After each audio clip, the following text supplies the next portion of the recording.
me gustaría pensar el día que deje de hacer esto, que mi trabajo ha servido para dejar una huella en esto. Cada vez que te presentas en un sitio en el que nunca has estado, siempre es un poco un challenge, es como que no tienes claro cómo va a funcionar la historia. Si tuvieras que definir el momento que vivimos hoy en día en el techno, ¿cómo lo podrías definir? Hola, soy Óscar Mulero y están viendo Common Sense Records presenta. Las conversaciones que definen lo más relevante de la historia y la cultura del techno. CSR Presents. CSR Presents. Una producción de Warp y Common Sense Records. Otro episodio más de CSR Presents, este podcast de Common Sense Records, en donde tenemos oportunidad de hablar con muchos protagonistas de la música electrónica, particularmente del universo del techno y del underground, que nos emocionan siempre con sus anécdotas, con sus pláticas, con sus ángulos y también con sus puntos de vista desde lo personal y lo profesional. Y esta plática la buscaba yo desde hace mucho tiempo, como sé que muchos buscan platicar con quien les voy a presentar a continuación, que es Óscar Mulero. Óscar Mulero se ha convertido en un referente del techno, no ahora, sino desde hace mucho tiempo, y sé que además pues es un amante de la música desde su propia esencia, no solamente de un género. Y por eso me urgía platicar contigo de esta y varias cosas más, Óscar. Me encanta que estés con nosotros en una fecha más de Mental, que pues es esta fiesta y este esfuerzo que hacemos en la Ciudad de México, cultivando la cultura underground, de la cual tú ya has formado parte pues prácticamente durante más de 3 décadas, ¿no? ¿Cómo ha pasado para ti este tiempo y qué seguiría siendo lo esencial en ese sentido? Bueno, primero un saludo a todos. Estoy encantado de estar aquí. Os agradezco la oportunidad y charlar un poco. Bueno, realmente lo que considero esencial es... hay varios factores, pero sobre todo la honestidad musical, la energía y la conexión real que existe entre lo que está en la pista de baile y lo que está detrás de los platos. Toda esa conexión creo que es algo esencial. Es algo que no puedes ver ni tocar, pero sí que es algo que ocurre en el club. El club es, para mí, la pista de baile es casi como, diría, como un... me gusta pensar que es como un espacio para la transformación, ¿no? En el que cada individuo conecta con la música casi hasta niveles de subconsciencia, ¿no? Me gusta verlo de esa manera. Entonces, esto es algo que obviamente no se puede reflejar en un streaming, ¿no? El algoritmo no puede tocar esto, ni lo puede representar, ni lo puede replicar. Así que todo este tipo de cosas, de algún modo abstractas, es lo que siempre queda, ¿no? Independientemente que pase el tiempo, pasen las modas, sea una cosa, sea otra, o sea todo más efímero o no.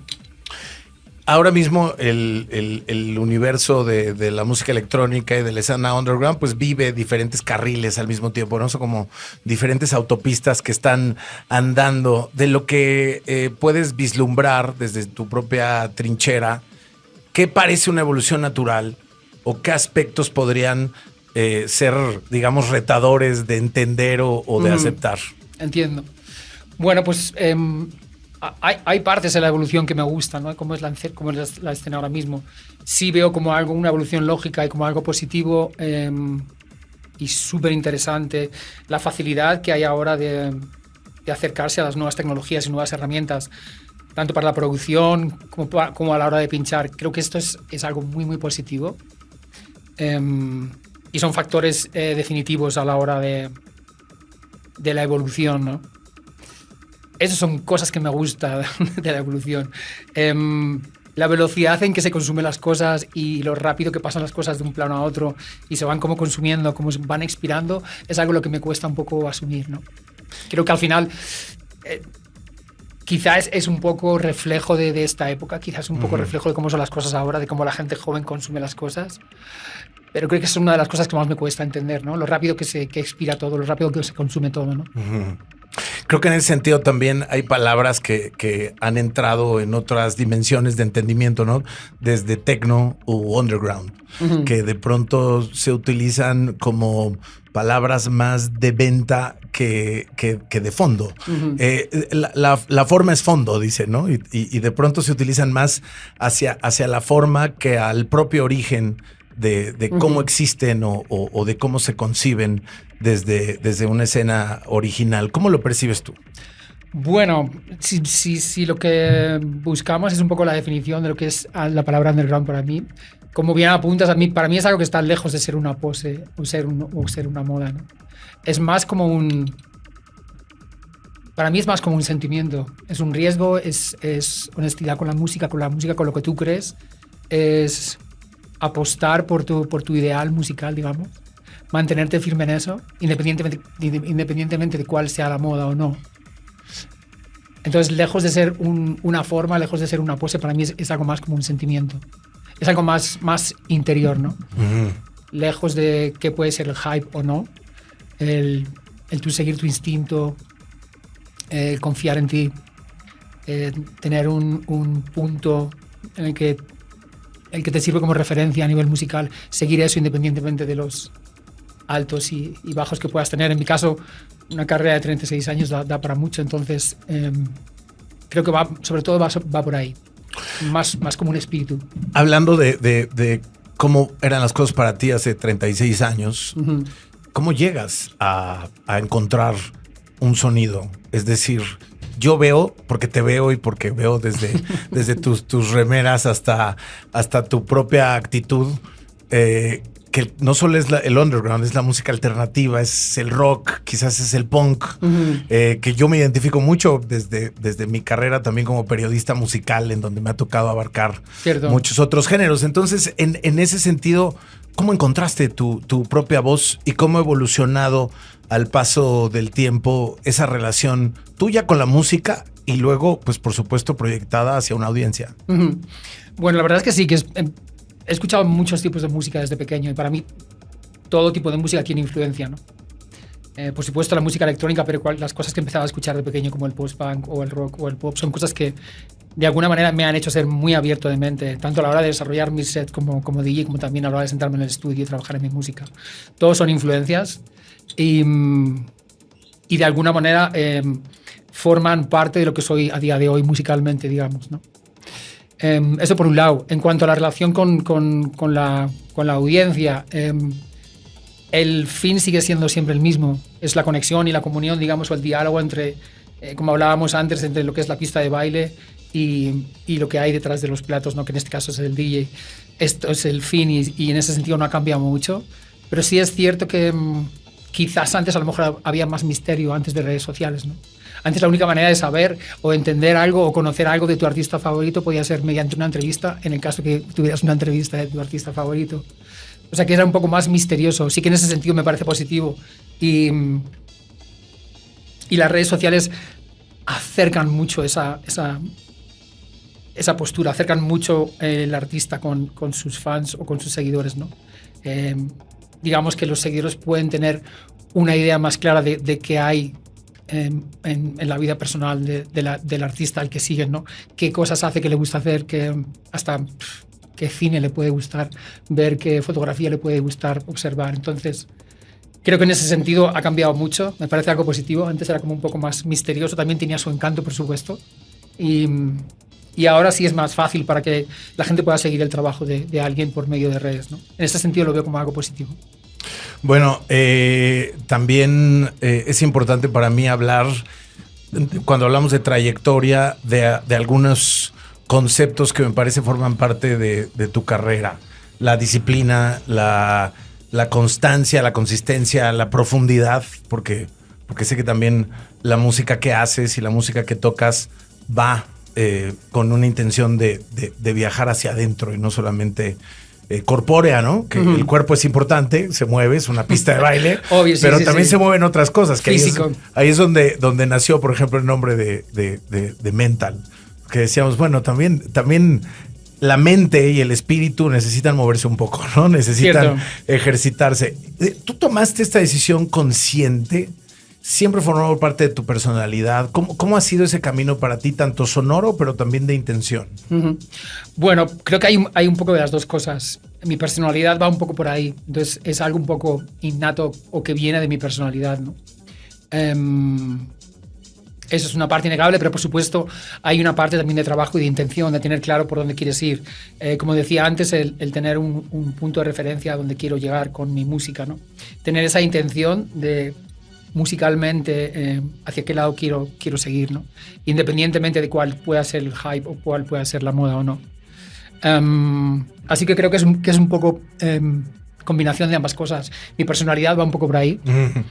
En España se suele decir es una persona de ideas fijas, ¿no? A veces está bien, a veces no está tan bien. Sí, es cierto que me gustan muy poco las sorpresas, pero bueno, sí, fuera, aparte de esto, sí que es cierto que parte va acorde con mi personalidad y hay otra parte que es, obviamente, es una intención y es una manera de programar y de pensar en mi carrera y por dónde quiero digamos, conducir las cosas musicalmente. Bueno, estas características de las que estamos hablando te valieron recientemente un reconocimiento muy importante en España por tu trayectoria, impacto cultural. ¿Cómo relacionas, digamos, también la idea, bueno, de un reconocimiento así? Primero, ¿cómo te sientes al respecto? Y luego, por supuesto, ¿qué te parece esa idea de hablar de legado y de hablar pues también de recibir algo a cambio de lo que has otorgado con tu carrera? Ok, empiezo primero por la parte del legado, sí, que me parece que tiene como más interés.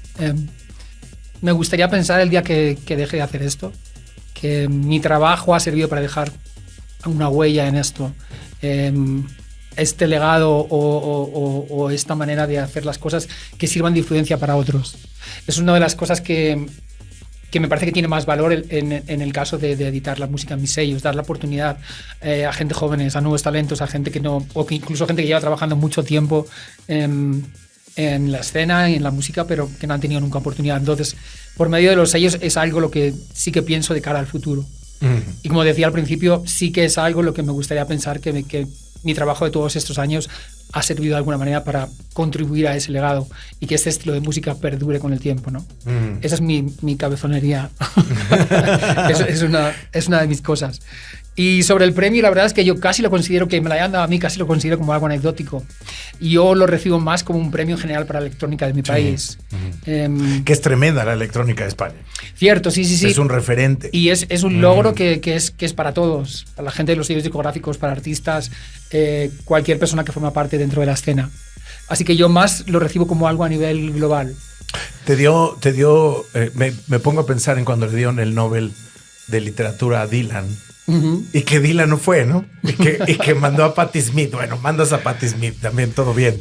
Pero no está mal. No está mal, pero te dio pudor. Te dio como... No pudor. Lo cierto es que fue sorpresa. Yo estaba justo en Los Ángeles y recibí llamadas comunicándome pero esto. La mera noticia, etcétera, te dio como un... La verdad es que no es algo que me haya removido mucho. Sí, obviamente sí me remueve en el sentido de que es bonito que reconozcan el trabajo y la labor. Pero bueno, entiendo que a cualquier nivel y en otros campos está bien que a todo el mundo le pudiesen reconocer de esta manera el trabajo. Es cierto que a lo mejor lo nuestro, al ser más visible, tiene como un impacto más grande. Pero volviendo un poco al principio, para mí es más como un premio general a la global, a toda la gente que forma parte de la escena de la electrónica de mi país, lo cual es un logro muy bonito y es muy interesante que desde la cultura se observe la electrónica como que forma parte de ello, tener, digamos, que la electrónica tenga su bandera dentro del mapa cultural del arte, país. ¿no? También. Obvio, sí. Cierto. Porque de pronto siento que el status quo o el pensamiento general es la música electrónica hacia la noche, hacia la fiesta, para mucha gente hacia el abuso, hacia drogas, un montón de cosas. Pero se nos olvida el arte, se nos olvida la cultura, se nos olvida... Es algo, ¿no? como muy básico. La música es arte, obviamente, ¿no? Dentro de la música hay muchos tipos de música, entonces no hay mucho más debate, yo creo. Sí, de acuerdo. ¿No? Oye, Oscar, ahora vamos al otro lado. ¿Qué papel juega el silencio? ¿Qué papel juega el aislamiento? ¿Qué papel juega la concentración? Bueno, para mí es algo que son factores determinantes, como bien apuntas, el silencio para la concentración. Creo que el silencio es donde, en mi caso al menos, es donde llegan con más claridad las ideas, donde las puedo recibir más claramente y donde, por supuesto, favorece la concentración. No hay mucho más que añadir a esto. En mi estudio, aparte de no estar pendiente de correo electrónico, no estar pendiente de teléfono y demás, son momentos de estar muy concentrado. El silencio obviamente es vital. Como decía, para recibir esas ideas y exprimirlas, estar súper focus en eso. Incluso hasta la ambientación, la luz, para mí también es bastante importante. O sea que son factores que son determinantes a la hora de estar concentrado, de que surjan esos inputs y esas ideas a nivel creativo. ¿Cómo ocurre la arquitectura de tus sets? ¿Empiezan en el estudio? ¿Empiezan en los momentos que estás produciendo? ¿Se determinan por el lugar, por el espacio, por el evento? Creo que además pues hay una narrativa, hay una energía, juegas mucho con la tensión. La tensión, ¿no? Para quienes no nos están escuchando tensión, solo en audio. Sí. Y bueno, eso genera la atención de una audiencia que está ahí atrapada, hipnotizada. ¿En dónde empieza la construcción para ti? Bueno, obviamente hay una parte de arquitectura, digamos. Hay obviamente que cada actuación que voy a hacer hay una selección musical y hay un número determinado de material con el que trabajo, ¿no? Pero siempre es un poco la intuición en el momento. Quiero decir, yo me puedo hacer una idea y puedo pensar en cómo va a ser esta noche aquí en Ciudad de México. Puedo estar pensando en ello en el hotel. Pero hasta que no llegue y vea la energía que hay y vea cómo recibe la gente, qué es lo que está haciendo el DJ. El cuarto, ¿no? Exacto, sí. Son factores que son muy determinantes. Entonces es muy difícil acertar si te imaginas cómo va a funcionar algo.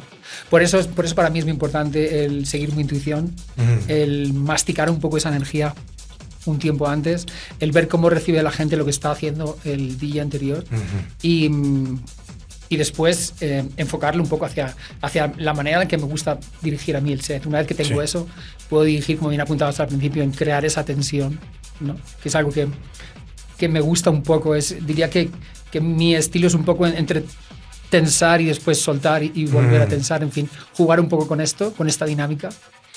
Pero anteriormente, obviamente, va esa parte de arquitectura, va esa parte de selección musical, de qué es lo que quiero utilizar en ese momento, y después, digamos que esa intuición, ¿no? Y por eso además funcionan también las residencias o cuando regresas a festivales o lugares en donde ya sabes con qué te vas a encontrar, ¿no? De alguna otra manera ya tienes estás, un poco esa estás experiencia, enganchado. pero igualmente considero que independientemente de que sean sitios los que ya conoces, cada noche es un poco especial. Cierto. El factor nunca. Sí, porque puede ser exactamente el mismo lugar y hay otra energía por N cantidad de razones, ¿no? Cierto. Incluso por algo externo que haya pasado en el día, el mundo, etcétera. Totalmente de acuerdo. Sí. Y ahora que estamos hiperconectados, ¿no? Sí, puede ser el mismo lugar, puede ser la misma hora de tocar incluso. Pero siempre hay factores que no se pueden ver, que no se pueden tocar y que son maravillosos y que hacen que cada noche sea un poco especial. ¿Qué te parece lo que pasa en mercados emergentes? Es curioso porque la música electrónica nace como la conocemos, con el techno y el house, sobre todo en Estados Unidos, pero luego no necesariamente Estados Unidos se refería a las escenas más activas hace años, no tanto. Y ahora últimamente hay muchas ciudades que están ocurriendo en Estados Unidos. Bueno, por supuesto, Nueva York, Los Ángeles que han hecho un esfuerzo tremendo. Pero luego abrirnos hacia Latinoamérica.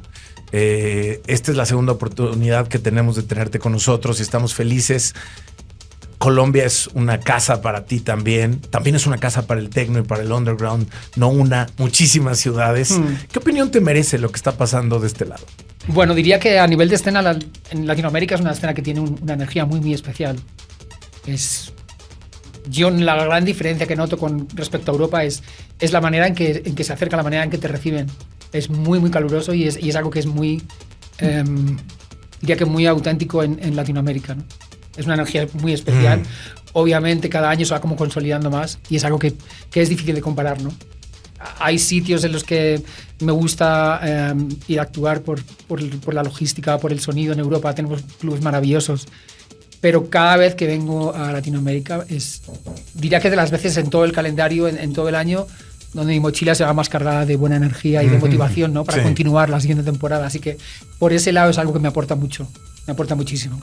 En ese sentido, lo que acabas de comentar, yo creo que quien va a un evento en donde te presentas y nunca te habían visto, regularmente hay una sorpresa. Lo digo porque no me ha tocado una, me ha tocado varias veces y me ha tocado siempre alguien que no te había visto. En ese sentido, volteándolo, ¿a ti te sorprende de pronto una audiencia, un lugar, un espacio? También a veces te quedas con ese mismo shock como de un fan de la música, pero también desde el otro lado. Sí, obvio, ocurre. Cada vez que te presentas en un sitio en el que nunca has estado, siempre es un poco un challenge. Es como que no tienes claro cómo va a funcionar la historia, no tienes claro cómo va a acabar de funcionar porque es un sitio en el que no has estado antes, ¿no? Entonces, eso es algo que en mi caso me aporta mucho a nivel motivación. El tener la posibilidad de seguir encontrando sitios nuevos a los que ir, ciudades nuevas a las que ir, clubes nuevos a los que ir a tener la oportunidad de desarrollar mis sets. Es algo excitante, es algo que te mantiene alerta y te mantiene como vivo de alguna manera. En mi caso, después de 36 años, cualquier fuente de motivación es buena, ¿no? Y esta es una muy importante para mí. ¿Cómo conllevas tu carrera viajando por todo el mundo, evidentemente produciendo? Porque además eres un productor activo. No es que saques un release en un año, sino que realmente eres muy activo. No me sé estar quieto. No sabes estar quieto. Pero además eres empresario, porque finalmente el label, finalmente las estructuras que tienes, ¿cómo compaginas y haces un balance en ese tiempo? Bueno, al final es una cosa de, sobre todo en los viajes, aprovechar mucho el tiempo. Porque hay muchos tiempos perdidos, digamos, ¿no? No perdidos porque al final estás viajando, te estás desplazando, pero sí, obviamente hay muchos tiempos muertos en los que ya hace años que opté por dejar el libro, tristemente, ¿no? Porque es muy interesante leer y enriquece mucho. Pero ya hace muchos años en los que esos tiempos muertos y esas horas en aeropuertos trabajo mucho en mi música. Normalmente viajo siempre con un disco duro con el que tengo infinidad de secuencias trabajadas en mi estudio y puedo empezar a desarrollar proyectos, ¿no? Trabajar en pequeñas ideas. Entonces, cuando llega el momento de continuar, ya hay un comienzo, ¿no? No son tiempos muertos en los aviones y en los aeropuertos, que son muchos, así que un poco el balance y lo más duro, diría, o lo más complicado es esto, ¿no?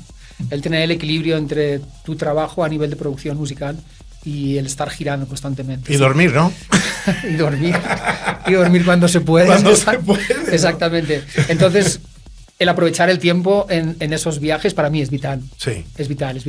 Entonces, a día de hoy diría que lo que es el trabajo de los sellos ocupa una gran parte, por supuesto, también de mi tiempo, que es lo que suelo llamar yo como el trabajo de oficina, que es la parte que me confieso que es la que menos me gusta. Me gusta más la parte creativa y la parte de estar, obviamente, actuando en los sitios. Pero básicamente se trata un poco de eso. El secreto, si es que lo hay, en mi caso, es los viajes, aprovechar mucho ese tiempo. Sí, imagino que tienes además un equipo, ¿no? Es algo muy sencillo. Viajo con un pequeño convertidor de audio, con mis auriculares y con mi disco duro con material para poder empezar en proyectos, ¿no? Me refería a gente que trabaja contigo. Obvio, perdona. Pero también es ese equipo. No, sí, por supuesto. Tengo gente que me ayuda con el tema de los sellos. Claro. Mi parte es un poco más la parte de la dirección musical, de escuchar todas estas demos, de estar pendiente de que hay novedad que pueda encajar con el sello, contactar con nuevos artistas. Básicamente como cuidar más de la dirección musical. Claro. Luego hay otra parte que lleva gente con la que trabajo en el sello, que es el contacto con la distribuidora, en fin. Esa parte ya más administrativa. Esa parte es otra cosa más administrativa, que al final dedicarte a un sello es un full-time job, podemos decir, ¿no? Entonces, cuando tienes que llevar tantas cosas, es necesario tener no solo un equipo, sino que sea un buen equipo y gente en la que puedas confiar. Hablábamos, bueno, ahora mencionabas tú, dejé el libro, porque de pronto me imagino que había momentos en la vida que tenías la oportunidad de leer más. Sí. Pero ya hace rato hablábamos del rock o del punk, etcétera. Y también el techno, sobre todo de este lado, desde esta trinchera sonora, creo que está repleto de ciencia ficción, de arquitectura. ¿Qué podríamos hablar que serían otras influencias que alimentas constantemente para lo que haces? Es curioso porque quizá lo que más me gusta alimentarme es algo a nivel visual, a nivel estético. Son cosas que me aportan mucho. Eres fotógrafo también. Mi hobby es capturar momentos. Pero no me considero un fotógrafo, pero es algo que sí que me gusta mucho. Pero mi hobby, digamos, que es capturar momentos de a los que llego a través de la música, digamos. Entonces sí que visualmente todos los inputs visuales de alguna manera me aportan mucho a nivel creativo. Sí. Para mí la fotografía, el cine sobre todo, son cosas de las que me nutro mucho y me no sé, de alguna manera son como impulsos, son como cosas que me llevan a ciertos sitios a nivel creativo. Entonces, por un lado esto, y por supuesto también creo que hay como hay una unión también en lo que ocurre entre las emociones y la parte musical. Quiero decir, todo lo que ocurre en mi vida a nivel personal son cosas que también me hacen estar de una manera, y creo que eso se refleja tanto en la música en el estudio como a la hora de desarrollar un set. Entonces, es como, digamos, una combinación de unas cuantas cosas. El factor emocional, sin lugar a duda, tiene mucho que ver, ¿no? Cómo te sientes, qué ocurre en tu país, cómo es la situación, qué ocurre con tu vida. Seguramente te va a hacer, cuando te sientes en el estudio, te va a hacer tomar decisión de tocar teclas negras o tocar teclas blancas. Es algo muy simple y creo que se alimenta mucho de ahí. Bueno, que sepas que cada que publicas alguna galería, algunas fotografías, lo disfrutamos mucho. Para que no lo dejes de hacer. ¿Cargas con una cámara análoga? No. Yo, ¿O haces ya todo con...? Tengo cámaras analógicas, pero yo empecé a tomar clases y a hacer un curso con fotografía digital. Aprendí fotografía, digamos, el manejo de la cámara con cámara digital, pero por supuesto me interesan las cámaras analógicas y tengo unas cuantas de ellas, sí.